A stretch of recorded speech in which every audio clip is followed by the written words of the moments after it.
Welcome to the first episode of The Talk Online, the new series from UNX, where we're going to be jumping into conversations one-on-one with top ninjas, talking about quarantine, ninja, obstacles, personal stuff, anything we can think of. So it's going to be a lot of fun. And our first guest today is going to be Daniel Gill.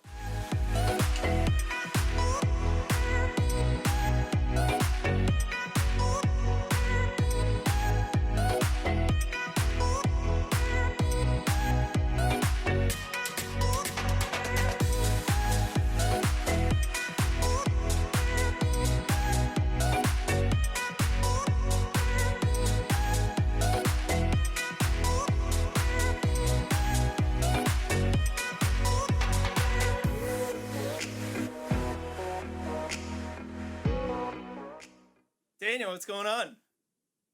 Hey Chris, not much. Thanks for having me on the inaugural episode. Yeah, man, I'm really excited. It's something I've been thinking about doing for a little while, especially just sitting in quarantine, not having the luxury of filming American Ninja Warrior this year, and not seeing all my friends. It's tough.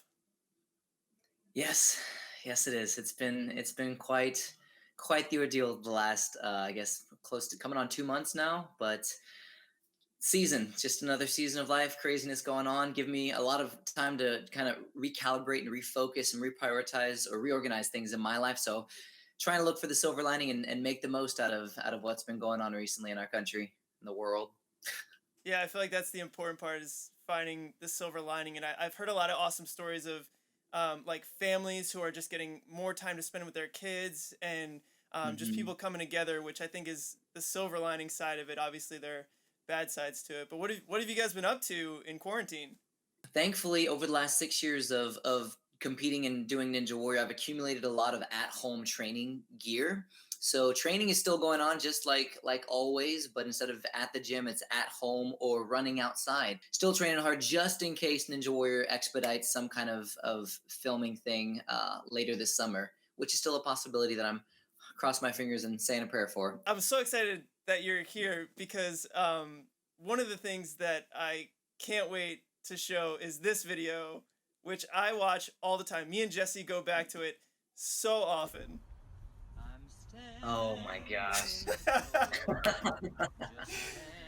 This has got to be like Gosh. one of my favorite videos ever. That was that was one of the first times I'd been in snow and knocked the wind out of me. Knocked the wind out of me. Gosh. And it was like the night before the event. We had just flown in. We got situated in our hotel.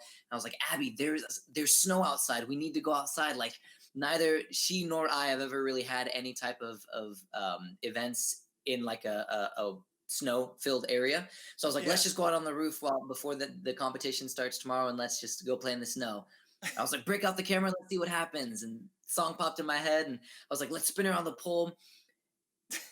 And I knew snow was slippery, like I knew that, but next thing I know, I'm flying through the air and just have the wind knocked out of me, and my wife's just laughing hysterically. Then we go to the event the next day, and everybody there has already seen the video, and it's just the talk of the weekend. And glad to bring a bit of joy into people's lives. My favorite reaction is that Abby's first reaction was to just burst into laughter. hmm Yeah, we watched a lot of fail videos. I don't know if it was like growing up, both of our upbringings, like we laugh at people's, misfortunes, as long as they're okay. Which sometimes we laugh before we discover that. But her instinctive reaction was to laugh because something had happened to me. So Well, speaking of it is misfortune, what it is. one of my favorite memories that I have with you and being friends with you is, do you remember many years ago? This is a long time ago. We were in Missouri for, I think it was the Stronger Men's competition, where they flew out a bunch of people to this church Yep. and they put on this amazing competition. It had like 5,000 hmm people and they built a course in the parking lot, and it was really fun. The thing that I remember most from that trip, do you remember we went out to dinner after a training session at a gym with Sam San and a bunch of other ninjas, Uh-huh. and Sam San wanted to have a milkshake drinking contest. Do you remember what I'm talking about? Mm-hmm. I remember exactly what you're talking about, Chris. And Sam was like, "Yeah, so everybody, like, we do this all the time back in Texas with my ninjas at the gym." He said, "But I'm gonna go ahead and I'll buy everybody's milkshakes. It's on me." And everyone's like, "Yeah, Sam, you're the man." And he's like, "But there's a catch, and the catch is this: you have to finish the whole milkshake, and not just that, but if I'm buying." We're going to turn this thing into a competition. I don't know if you know Sam well, but you probably do. He's one of the most competitive men alive. And so he was like, "Yeah, we're gonna have this milkshake drinking competition, and last one, to finish it loses." And it was, dude, everybody got knocked out from that. We were just brain freeze left But and the right. worst part was that Sam lost. And do you remember what Sam did after he lost? Only in my nightmares, Chris. He so Sam drives Went us to another to another location. ice cream place because he lost the milkshake Hmm. drinking contest, and he bought before we could say no, he made everyone Bought and bought everyone. everyone like mudslides or whatever it was.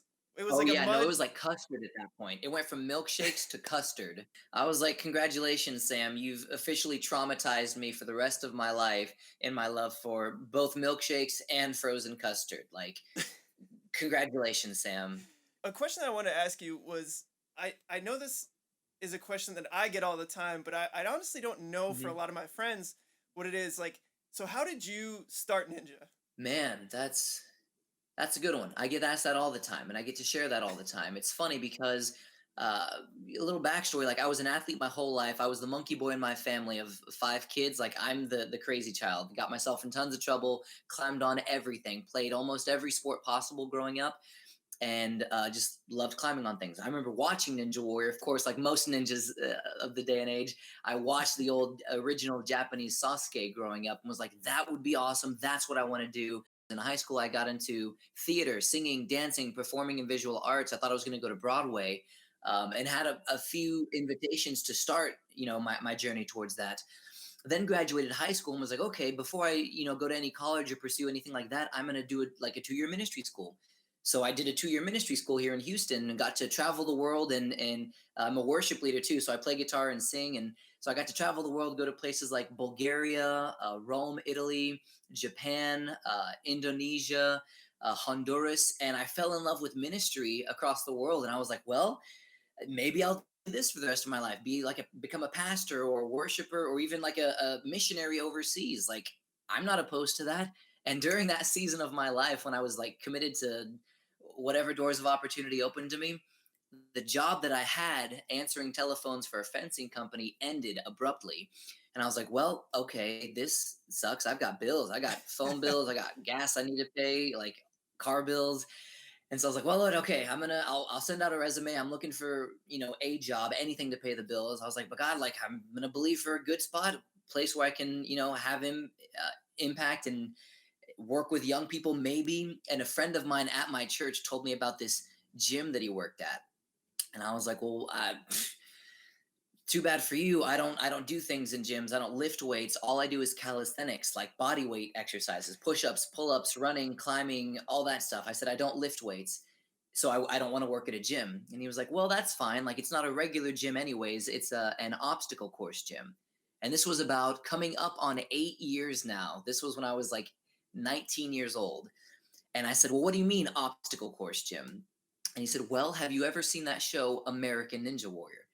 And my jaw dropped. My eyes went as wide as saucers. And I was like, yes, I love that show. I've always watched that show and always wanted to do that. And he's like, well, guess what? I work in the only gym in Houston that trains people to compete on that TV show. I love how it all happened. Like you get the notice that you don't have this job anymore and that you're into this ministry thing, and it all like comes right at the exact moment that it seems like you needed to. I Yeah. love that. Yeah, yeah, and so it's funny enough too because initially Sam said no. He was like, "No, thank you for coming by. It's good to meet you, Daniel. You're pretty athletic." He said, "But we don't have any spaces available for employees. Like, we're full."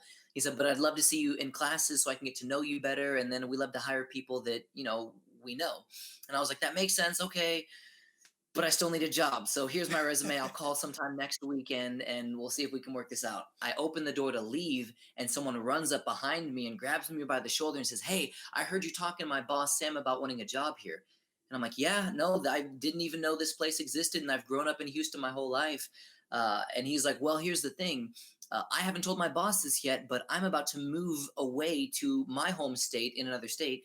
And if it's cool with him, you can just have my position and take my spot in a couple of weeks when I leave." And I was like, "Dude, you're kidding me." And so sure enough, I got a job there right there on the spot. I didn't start for a couple of weeks, but I had the position and immediately started working with classes or working with kids and took over some of the kid classes, which have since, quadrupled in sizes over the last few years. And it's been a thrill. That's how I got into American Ninja Warrior. And what's funny is after training for almost 2 years at Iron Sports for the show, I got rejected twice on the show before I ever competed. First, I Oh was my God. just like one day too young. I was gonna try to walk on, but Okay. it was like on my birthday.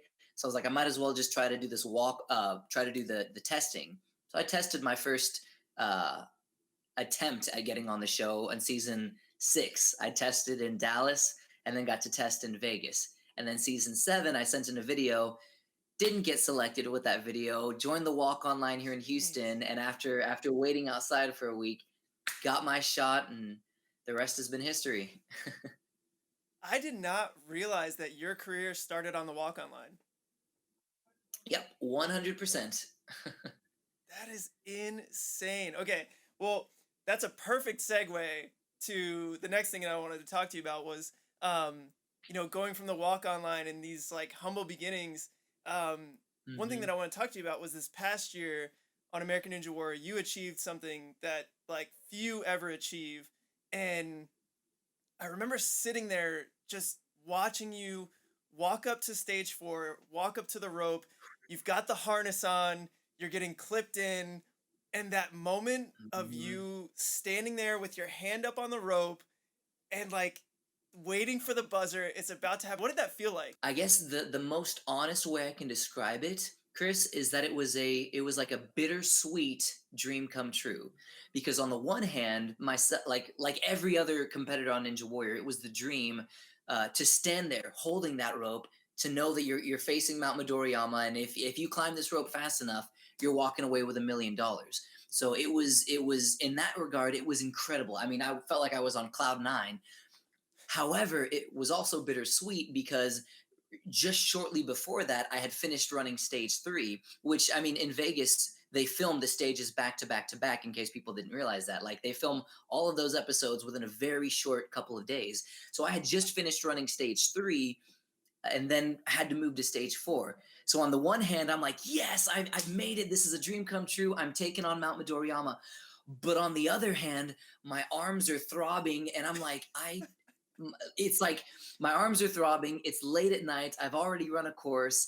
I'm like dehydrated and tired and hungry. And they're like, okay, we got to film this episode. Like, we got to film it. Like, you're going, Daniel.